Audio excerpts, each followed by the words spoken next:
Akhirnya Yuzarsif diajak oleh Zulaikha untuk berkeliling kota Mesir dan menjelaskan tentang adat istiadat di sana kepadanya.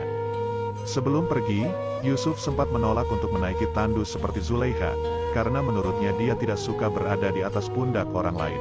Tapi Gulliver mengatakan kepada Yuzarsif untuk mematuhi perintah Zulaikha kali ini. Pada akhirnya mereka pun pergi berkeliling kota, dan Zulaikha mulai menjelaskan beberapa tempat penting di kota Mesir. Pertama, Zulaikha menjelaskan tentang dunia orang mati yang ada di Mesir.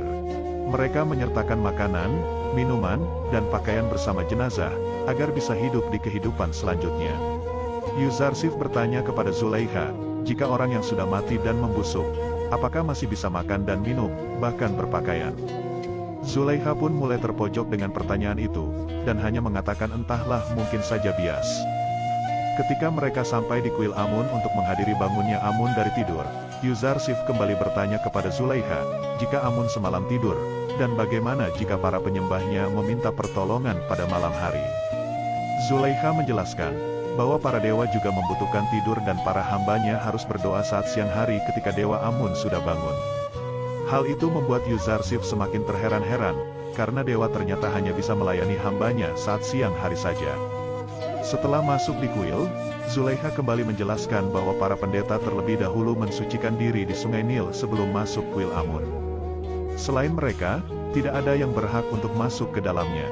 Zulaikha juga menjelaskan bahwa para pendeta akan segera membangunkan Amun, memandikannya, serta memberi pakaian baru dan wewangian, agar dia siap menerima ibadah para hamba-hambanya. Yuzarsif kembali bertanya, apakah Amun tidak bisa disembah orang di tempat yang jauh atau dalam kesendirian? Karena menurut Yuzarsif, Tuhan itu ada di semua tempat.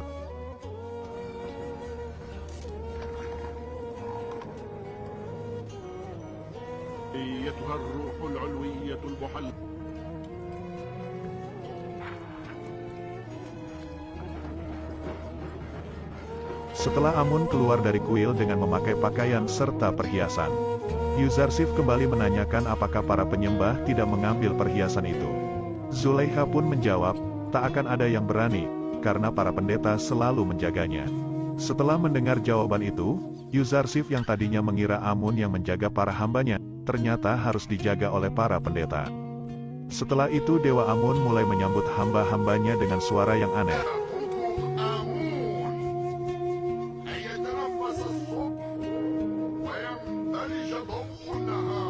Hal itu membuat Yuzarsif heran, apakah tadi yang berbicara itu adalah Amun? Karena menurutnya mana mungkin batu bisa berbicara.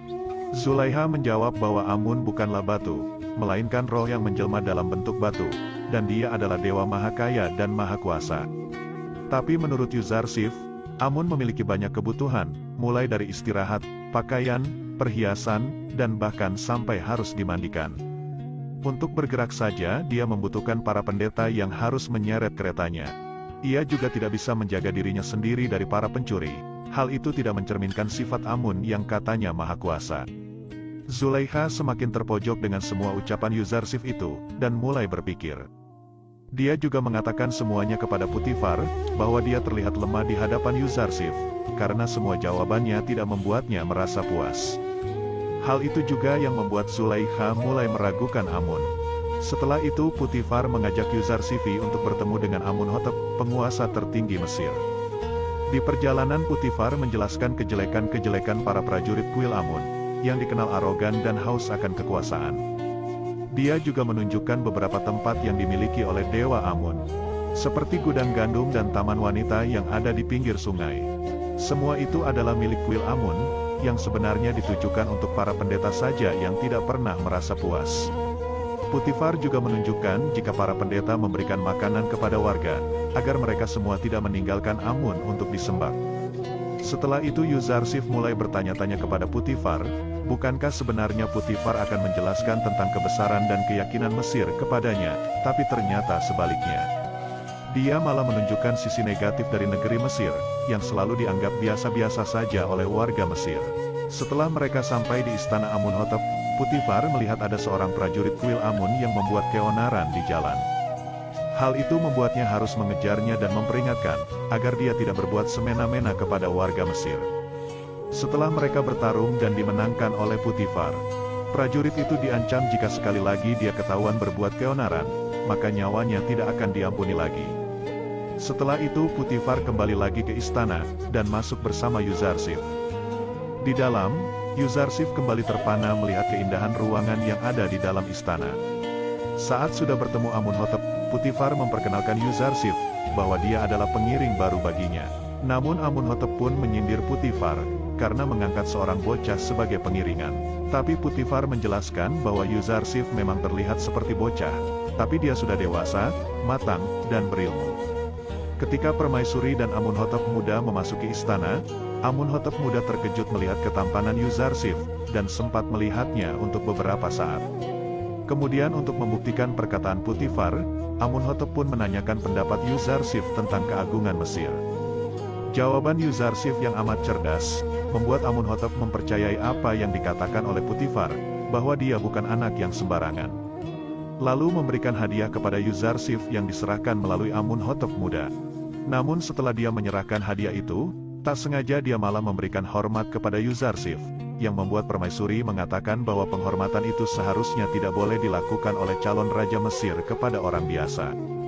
Namun Hotep muda melakukan penghormatan itu tak sengaja, karena Yuzarsif telah membuatnya kagum. Tujuan Potifar bertemu Amunhotep sebenarnya adalah untuk melaporkan tentang keresahannya kepada prajurit kuil Amun, yang selalu membuat penduduk Mesir merasa resah. Mereka tidak takut dengan siapapun, sampai melanggar semua aturan yang ada. Potifar meminta agar segera bertindak, supaya mereka tidak membahayakan pemerintahan Mesir nantinya. Amunhotep setuju dengan perkataan Potifar, bahwa pemerintah harus mulai tegas kepada pengacau dari kuil Amun. Tapi dia tidak ingin tergesa-gesa untuk bertindak, karena takut akan menjatuhkan korban. Amunhotep mempunyai rencana tersendiri untuk mereka. Sementara itu prajurit kuil Amun yang bernama Padiamun tadi melaporkan kejadian yang dialami saat di jalan kepada Anikmahu, pendeta tertinggi kuil Amun. Anikmahu langsung memarahi Padiamun karena jika dia menjadi Potifar, dia akan langsung membunuh Padiamun saat itu juga. Anikmahu menjelaskan bahwa Potifar dan Amunhotep adalah musuh besar bagi Amun. Tapi untuk menyingkirkan mereka, Anikmahu berpikir ada cara yang lebih efektif dan tidak membuat korban berjatuhan nantinya. Tapi Padiamun berpikir, jika dia mempunyai prajurit yang lebih banyak, dia akan langsung memerangi Amunhotep dan pemerintah Mesir. Anikmahu kembali menyindir Padiamun, jika dia memang kuat seharusnya tadi dia bisa mengalahkan Potifar dengan mudah. Tapi kenyataannya dia malah dipermalukan oleh Potifar di jalanan. Anikmahu mengatakan bahwa mereka harus bersabar, karena saat ini Amunhotep dan Putih dalam puncak kekuasaan.